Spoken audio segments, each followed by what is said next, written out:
Selamat pagi Bapak Ibu Jemaat Tuhan yang Tuhan kasihi. Marilah kita siapkan hati kita untuk mendengarkan firman. Kita berdoa bersama-sama. Bapa dalam sorga, kami memuji Engkau, Allah yang hidup, Allah yang mengasihi kami. Kami bersyukur buat pagi hari ini kami diberikan waktu, kesempatan oleh Tuhan untuk mendengarkan firman-Mu. Kami mohon hikmat-Mu dan pertolongan yang daripadamu supaya kami boleh mendengarkan firman-Mu dan diterangi oleh Roh Kudus, dipimpin oleh Roh Kudus, dan diberikan kekuatan oleh Roh Kudus juga supaya kami boleh melakukan kebenaran ini dalam setiap perjalanan hidup kami. Terpujilah Tuhan yang mengasihi kami. Dalam Kristus Tuhan kami sudah berdoa. Amin. Mari kita buka Alkitab kita dari Kejadian pasal yang ke-45. Mari kita lihat bersama-sama ayat 1 sampai dengan ayat yang ke-15. Sekali lagi, Kejadian 45 ayat 1 sampai dengan ayat yang ke-15.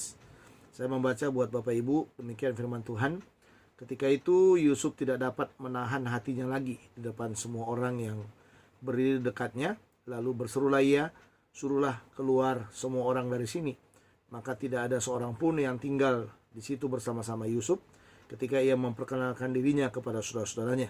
Setelah itu menangislah ia keras-keras sehingga kedengaran kepada orang Mesir dan kepada seisi istana Firaun. Dan Yusuf berkata kepada saudara-saudaranya, "Akulah Yusuf, masih hidupkah Bapa?" Tetapi saudara-saudaranya tidak dapat menjawabnya, sebab mereka takut dan gemetar menghadapi dia. Lalu kata Yusuf kepada saudara-saudaranya, "Marilah dekat-dekat." Maka mendekatlah mereka. Katanya lagi, "Akulah Yusuf saudaramu yang kamu jual ke Mesir. Tetapi sekarang janganlah bersusah hati dan janganlah menyesali diri karena kamu menjual aku ke sini. Sebab untuk memelihara kehidupanlah Allah menyuruh aku mendahului kamu. Karena telah 2 tahun ada kelaparan dalam negeri ini, dan selama 5 tahun lagi orang tidak akan membajak atau menuai. Maka Allah telah menyuruh aku mendahului kamu untuk menjamin kelanjutan keturunanmu di bumi ini dan untuk memelihara hidupmu, sehingga sebagian besar daripadamu tertolong. Jadi bukanlah kamu yang menyuruh aku ke sini, tetapi Allah.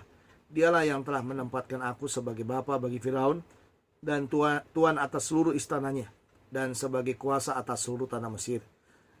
Segeralah kamu kembali kepada bapa, katakanlah kepadanya, beginilah kata Yusuf anakmu, Allah telah menempatkan aku sebagai tuan atas seluruh Mesir. Datanglah mendapatkan aku. Janganlah tunggu-tunggu. Engkau akan tinggal di tanah Gosen dan akan dekat kepadaku.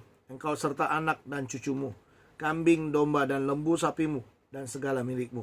Di sanalah aku memelihara engkau, sebab kelaparan itu masih ada 5 tahun lagi, supaya engkau jangan jatuh miskin bersama seisi rumahmu, dan semua orang yang ikut serta dengan engkau. Dan kamu telah melihat dengan mata sendiri, dan saudaraku Benyamin juga, bahwa mulutku sendiri mengatakannya kepadamu. Sebab itu ceritakanlah kepada Bapa segala kemuliaanku di negeri Mesir ini, dan segala yang telah kamu lihat. Kemudian segeralah bawa Bapa kemari. Lalu dipeluknya lah leher Benyamin, adiknya itu, dan menangislah ia. Dan menangis pula lah Benyamin pada bahu Yusuf.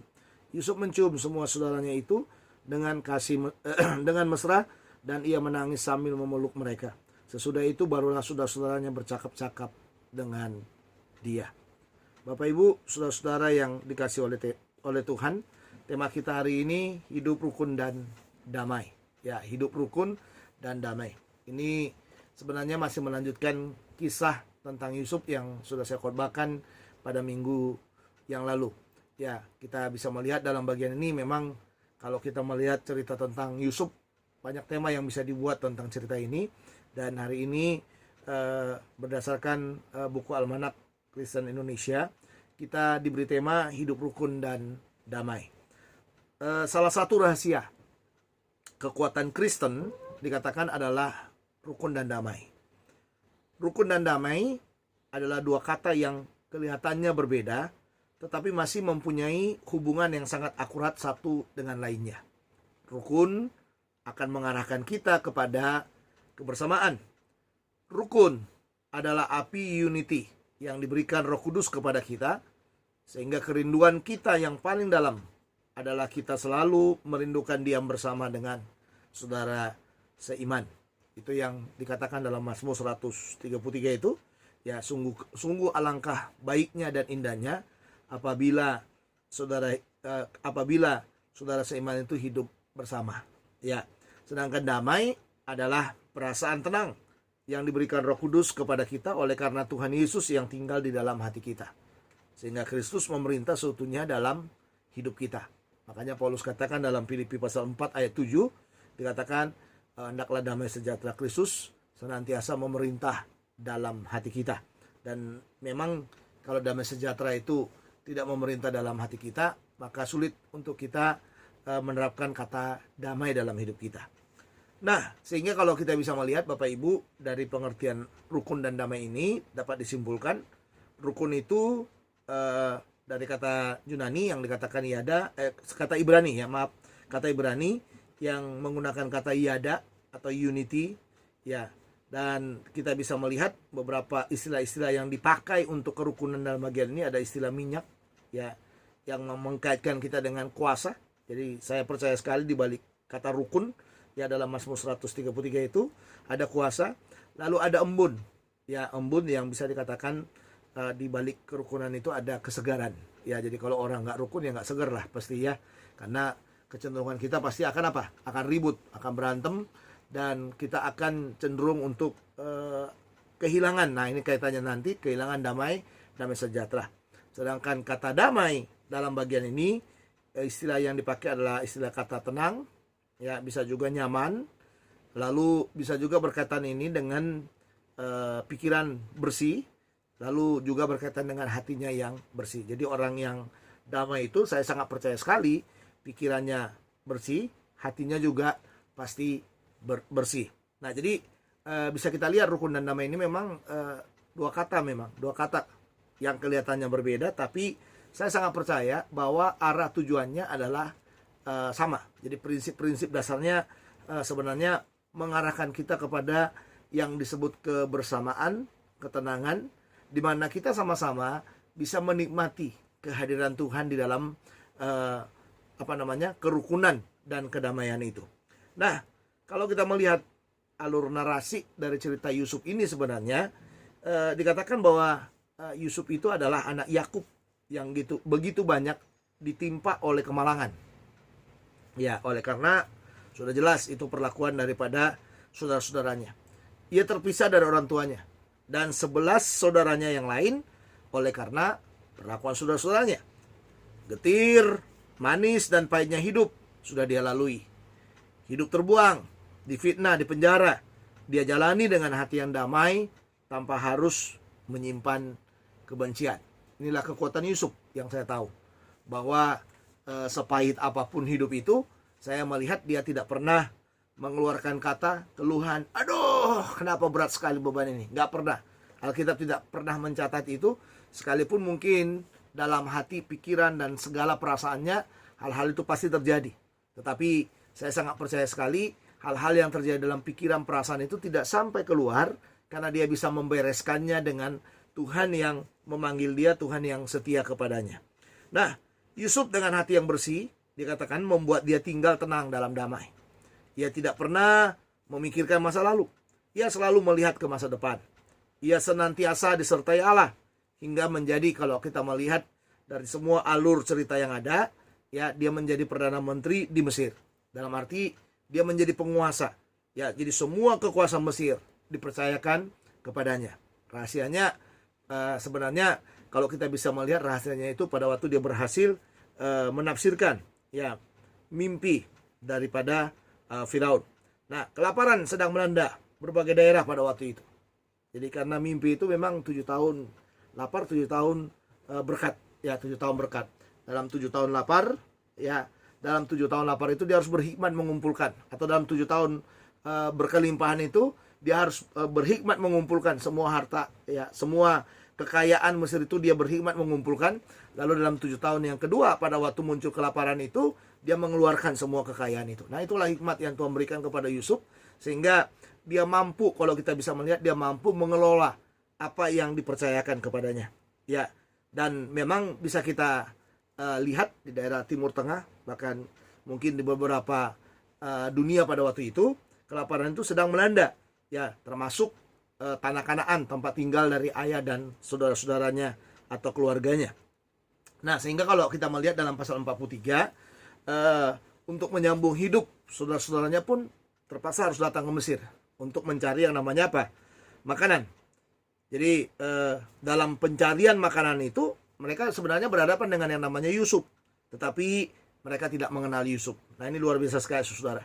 Ya, jadi saudara-saudaranya itu benar-benar menganggap Yusuf itu sudah tidak ada, menganggap Yusuf itu sudah mati, sehingga pada waktu bertemu pun muka dengan muka, dan Yusuf sangat tahu bahwa itu adalah 11 saudaranya itu, hampir saudaranya itu. Kita lihat dalam bagian ini nanti sebelum dia memperkenalkan dirinya dalam konteks yang akan kita bahas pada pagi hari ini, tidak ada saya melihat mereka kenal terhadap yang namanya Yusuf. Sampai nanti kalau sudah melihat Benyamin pun ditahan oleh Yusuf, tetap aja mereka tetap tidak mengenal yang namanya Yusuf itu.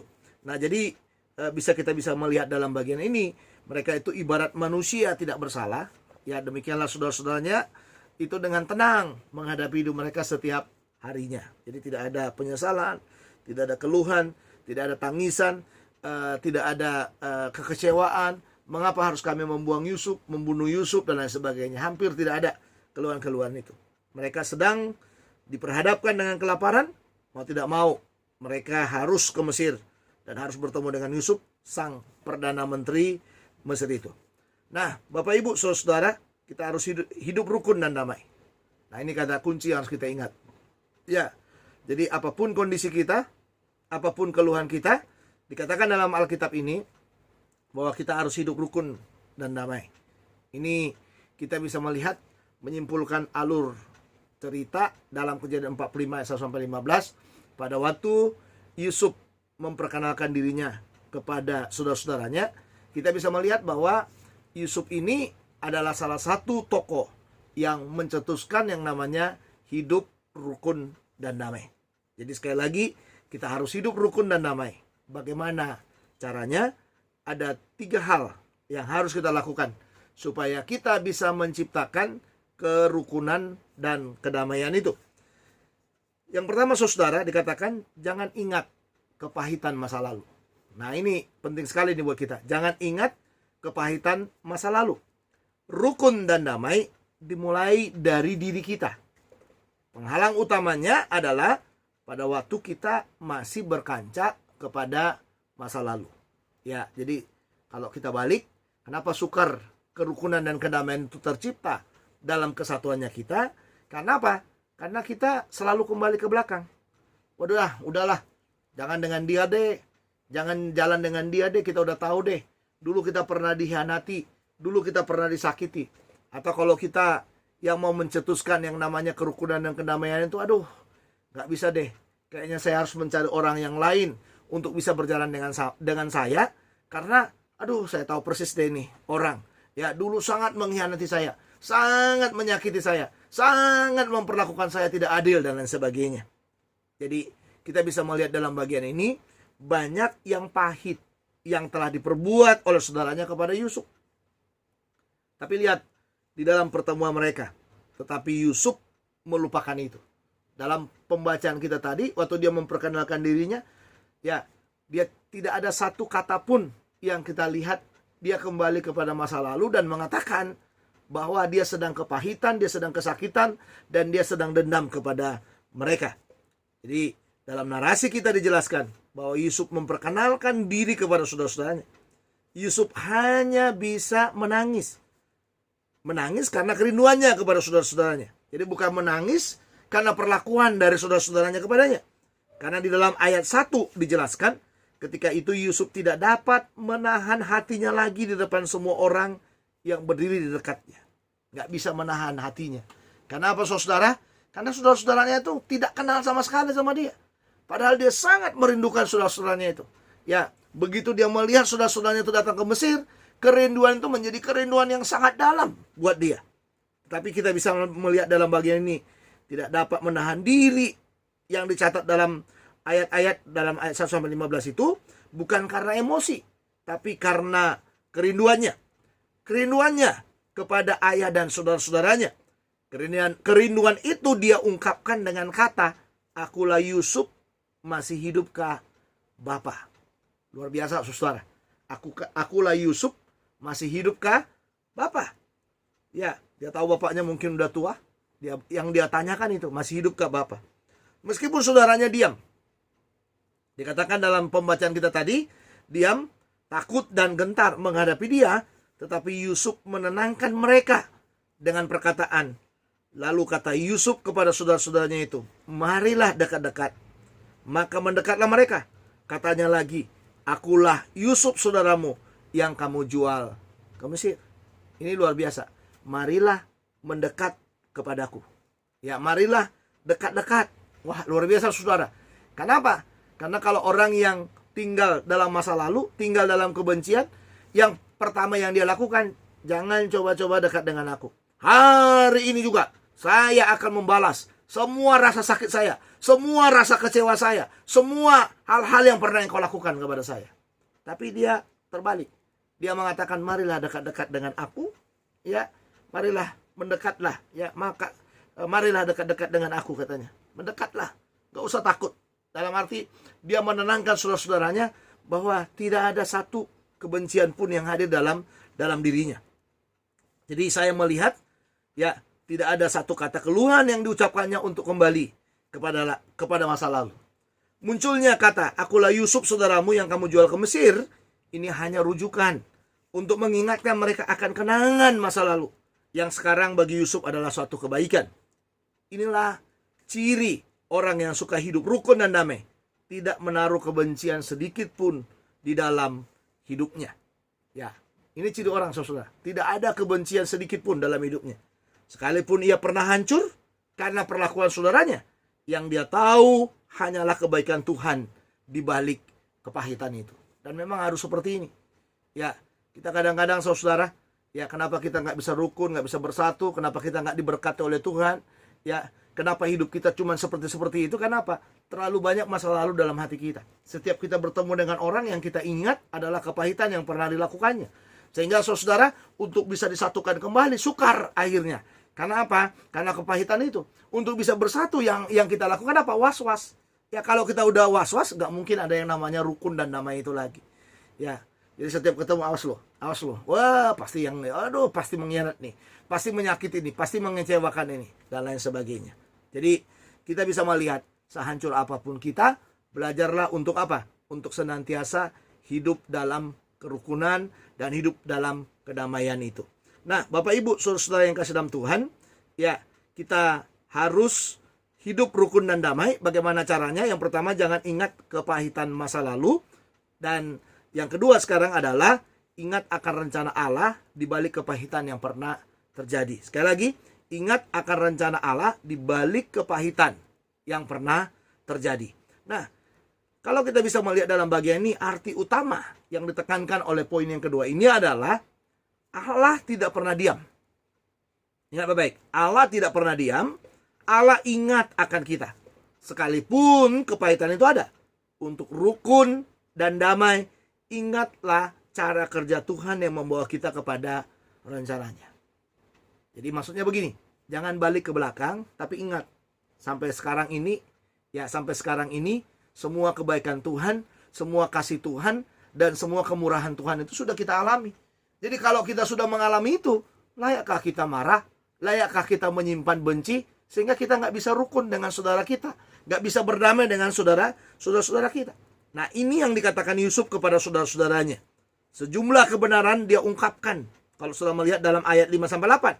Kata tetapi merupakan kontras yang menjelaskan ketakutan saudaranya dengan rencana Allah yang dialami oleh Yusuf. Ya, sehingga ia mengatakan jangan bersusah hati.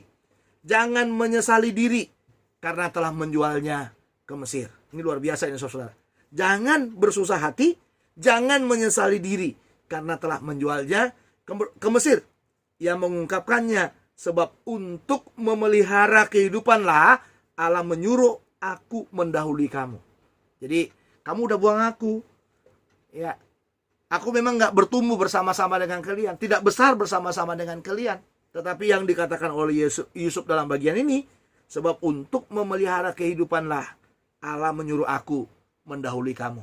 Dalam arti begini, Allah sudah tahu akan terjadi kelaparan di mana-mana. tapi untuk memelihara kehidupan keluarga kita, bangsa kita, keturunan kita. Allah meminta atau Allah memerintahkan, seolah-olah dia katakan seperti itu, Allah mengizinkan kalian untuk apa? Untuk membuangnya ke Mesir, dengan catatan untuk memelihara kehidupan ya dari satu bangsa. Dalam ayat 7 sampai 8, dia jelaskan bagaimana peran Allah yang luar biasa di balik kejahatan dari saudara-saudaranya itu. Coba kita lihat, kita bacakan sekali lagi ayat 7 dan ayat yang ke-8. Ini kata-kata kunci yang luar biasa dijelaskan dalam bagian ini. Maka Allah telah menyuruh aku mendahului kamu untuk menjamin kelanjutan keturunanmu di bumi dan untuk memelihara hidupmu. Allah telah mengizinkan. Nah, ini saudara ya. Ya, Allah telah mengizinkan. Ya, atau Allah telah menyuruh aku mendahului kamu untuk apa? Menjamin kelanjutan keturunanmu di bumi dan untuk memelihara hidupmu. Ya, sehingga sebagian besar daripadamu tertolong. Karena dikatakan sebab telah terjadi 2 tahun katanya kelaparan dan masih 5 tahun lagi. Nah ini, karena telah 2 tahun ada kelaparan dalam negeri ini dan selama 5 tahun lagi orang tidak akan membajak atau menuai. Wah, luar biasa saudara. Nah inilah cara-cara Tuhan ya, cara-cara yang luar biasa ya, memakai anaknya, memakai hambanya, memakai seseorang yang kelihatan dalam perjalanan hidupnya itu dia diperlakukan tidak adil, tetapi ternyata di balik itu ada rencana Allah yang luar biasa ya, yang yang dinyatakan kepada orang itu. Jadi dikatakan dalam ayat 8, coba lihat, jadi bukanlah kamu yang menyuruh aku ke sini. Padahal dia yang menjual.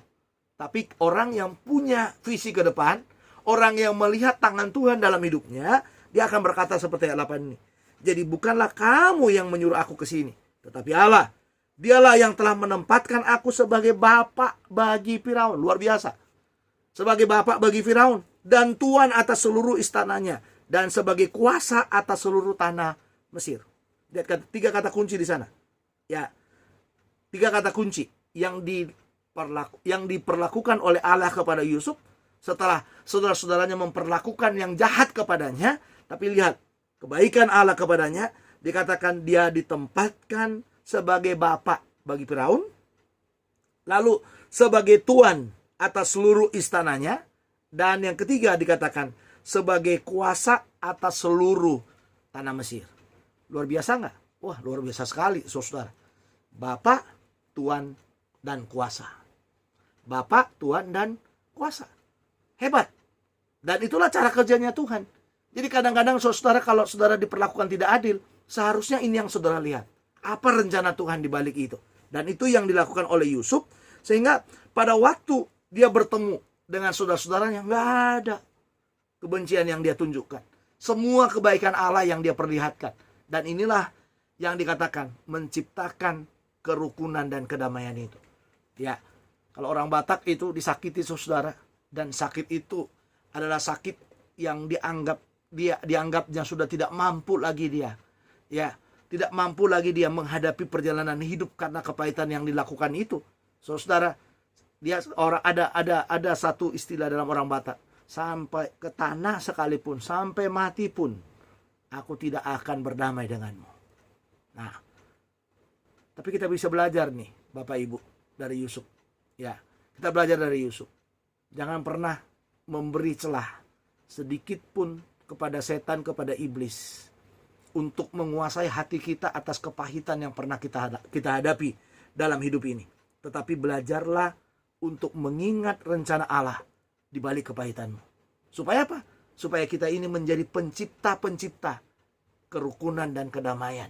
Ya, pencipta-pencipta kerukunan dan kedamaian. Jangan balik kepada masa lalu. Jangan pernah melihat, wah dia kayak gitu deh, aduh kalau udah dengan dia deh nggak mungkin deh, dan lain sebagainya. Kita nggak bisa berkata seperti itu. Karena di balik semuanya itu ada rencana Allah yang sangat luar biasa buat hidup kita. Bapak Ibu, saudara-saudara yang kasih dalam Tuhan, ya kita harus ingat, kembali lagi saya mau katakan, bahwa Yusuf itu menjadi model hidup dari orang yang suka kerukunan dan kedamaian. Selalu melihat ke depan, sekalipun banyak kepahitan di belakangnya. Selalu melihat ke depan sekalipun banyak kepahitan di belakangnya. Nah, sekali lagi saya katakan, kita harus hidup rukun dan damai. Bagaimana caranya? Yang pertama, jangan ingat kepahitan masa lalu. Yang kedua adalah ingat akan rencana Allah di balik kepahitan yang pernah terjadi. Yang ketiga, saudara yang terakhir, tunjukkanlah kasihmu kepada mereka yang telah menyakitimu. Ya, tunjukkanlah kasihmu kepada mereka yang telah menyakitimu. Artinya, kita harus belajar berbesar hati. Sekalipun perlakuan orang tidak menyenangkan bagi kita, diperlukan kebesaran hati di sana. Ya, diperlukan kebesaran hati. Jadi jangan yang pahit, tapi kebesaran hati. Itu kalau mau rukun dan damai. Ya, jangan hanya ingat yang pahit, yang sakit, yang mengecewakan, yang membuat engkau menangis, yang membuat engkau berteriak, yang membuat engkau seolah-olah tidak diperlakukan adil dan lain sebagainya. Tapi tunjukkanlah kasih kepada mereka yang telah menyakitimu. Dan inilah kalau kita mampu menunjukkan kasih kepada mereka, inilah kebesaran hati kita. Jadi kebesaran hati itu ditunjukkan oleh Yusuf dengan apa? Dengan menjamin kehidupan dari keluarganya. Kan udah lapar, ditanammu kan? Sakit enggak? Sekarang aku jadi bapak. Ya, jadi tuan. Jadi penguasa. Apa yang kamu bisa buat, katanya gitu. Ya, tapi dia enggak mengatakan itu, saudara. Luar biasa sekali. Ya, tapi dia menunjukkan kebesaran hatinya, kebesaran kasihnya dengan kata, ya, aku akan menjamin kehidupan dari keluargamu. Ia memelihara hidup saudaranya dengan cara meminta mereka dekat dengan Yusuf dengan pindah ke Goshen. Ia tahu persis bahwa kelaparan ini masih akan terjadi 5 tahun lagi. Sehingga dia katakan supaya tidak miskin. Wah, ini kata kuncinya. Supaya tidak miskin, segera pindah ke Goshen. Supaya Yusuf bisa memelihara hidup mereka. Pelukan, ciuman, dan tangisannya sebagai bukti dia serius memelihara hidup dari saudara-saudaranya. Kan dalam teks yang kita baca dari ayat 9-15, pulanglah jangan berlambat-lambat, segera pindah. Kamu akan saya taruh di Goshen. Katakan kepada Bapak apa yang kamu sudah lihat, ya kan? Yakinkan Bapak apa yang kamu sudah lihat, apa yang sudah kamu alami, apa yang sudah kamu tahu tentang aku. Ngomong dan segeralah pindah ke sini supaya kamu bisa dekat dengan aku dan aku bisa memelihara kelanjutan daripada keluargamu, kelanjutan daripada keluarga kita, kelanjutan dari kebesaran rencana Allah di dalam bangsa kita. Nah, ini yang dilakukan, saudara. Ya, inilah gaya hidup dari orang yang suka kerukunan dan kedamaian. Lebih senang membalas yang jahat dengan yang baik. Lalu senang menunjukkan kasih daripada kebencian. Luar biasa kan Bapak Ibu? Apa yang kurang, saudara? Nggak ada. Tinggal kita melihat hati kita. Tinggal kita melihat hidup kita. Ya, tidak ada kata membalas. Tidak ada kata yang mengecewakan. Tidak ada kata yang seolah-olah membuat kita menjadi orang yang paling benci, orang yang paling menyakiti. Ini harus kita tularkan dalam hidup kita. Ini harus kita keluarkan supaya tercipta yang namanya hidup rukun dan damai. Marilah kita berdamai dengan semua orang-orang yang menyakiti kita. Marilah kita berdamai dengan orang-orang yang membuat tangisan demi tangisan, keluhan demi keluhan dalam hidup ini. Marilah kita berdamai dengan orang-orang yang sudah membuat seolah-olah masa depan kita itu hilang. Mari berdamai dengannya supaya tercipta kerukunan. Karena di dalam kerukunan, di dalam Mazmur 133 dikatakan, karena kesanalah Tuhan akan mencurahkan berkat-berkatnya. Tidak ada berkat bagi mereka yang suka pahit hatinya. Tidak ada berkat bagi mereka yang tinggal dalam kebencian. Tidak ada berkat bagi mereka yang hanya kembali kepada masa lalu. Tapi berkat akan tersedia bagi mereka yang mau berdamai, bagi mereka yang mau melihat rencana Allah yang luar biasa dalam kehidupannya. Mari kita berdoa bersama-sama. Bapa dalam sorga, tolonglah kami supaya kami menjadi pencipta kerukunan demi kerukunan. Dan kami boleh menghadirkan kerukunan itu di tengah-tengah hidup kami pribadi dan juga di tengah-tengah keluarga kami, gereja kami. Biarlah firman ini dengan utuh boleh kami lakukan tanpa harus kami melihat kepada masa lalu kami, tetapi kami belajar melihat kepada masa depan, kepada rencana Allah yang tidak ada habisnya buat kami orang-orang yang percaya kepadamu. Terima kasih, berkati jemaatmu, berkati hidup kami, berkati masa depan kami, berkati segala keperluan demi keperluan hidup kami. Kami serahkan sepenuhnya ke dalam tangan kuasa-Mu. Jadilah kehendak-Mu di atas segalanya. Biarlah hidup rukun dan damai menjadi bagian hidup yang real, yang nyata, yang boleh kami lakukan dalam hidup kami. Terpuji Tuhan, dalam Kristus Tuhan kami sudah berdoa. Amin. Selamat pagi Bapak Ibu Saudara. Sekali lagi saya katakan, senang boleh bertemu dengan saudara. Sabar terus. Ya, kita belum bisa bertatap muka secara langsung, tapi saya percaya bahwa di balik semuanya ada rencana Tuhan yang luar biasa yang kita nantikan, sama seperti Yusuf yang melihat segala sesuatu ke depan. Jangan lihat hal-hal yang ada di belakang, tapi lihatlah yang ada di depanmu bersama-sama dengan Tuhan kita. Selamat pagi, Tuhan Yesus memberkati kita. Sampai ketemu lagi. Shalom.